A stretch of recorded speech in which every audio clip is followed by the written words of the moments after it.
অনাবিল আনন্দে ভাসছে টাঙ্গাইলের বাসাইল উপজেলার পৌলি গ্রামের পাপি আক্তার ও মনির হোসেনের পরিবার।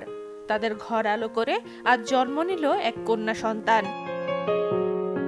আমার বাড়িতে এটা প্রথম বাচ্চা, আমার কোনো নাতি নাত করে নাই, এটা আমি খুব আনন্দ। সবার কাছে আমরা এই দোয়াটাই চাই যে মেয়ে জানি মানুষের মতন মানুষ করতে পারে।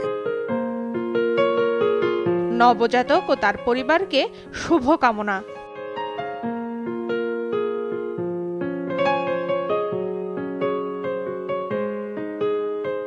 আমাদের লিটল স্টারের চাই double care twinkle baby soap, ত্বককে রাখে কোমল আর অ্যান্টিব্যাকটেরিয়াল ফর্মুলা রাখে জীবাণুমুক্ত। শুরুটা হোক যত্নে।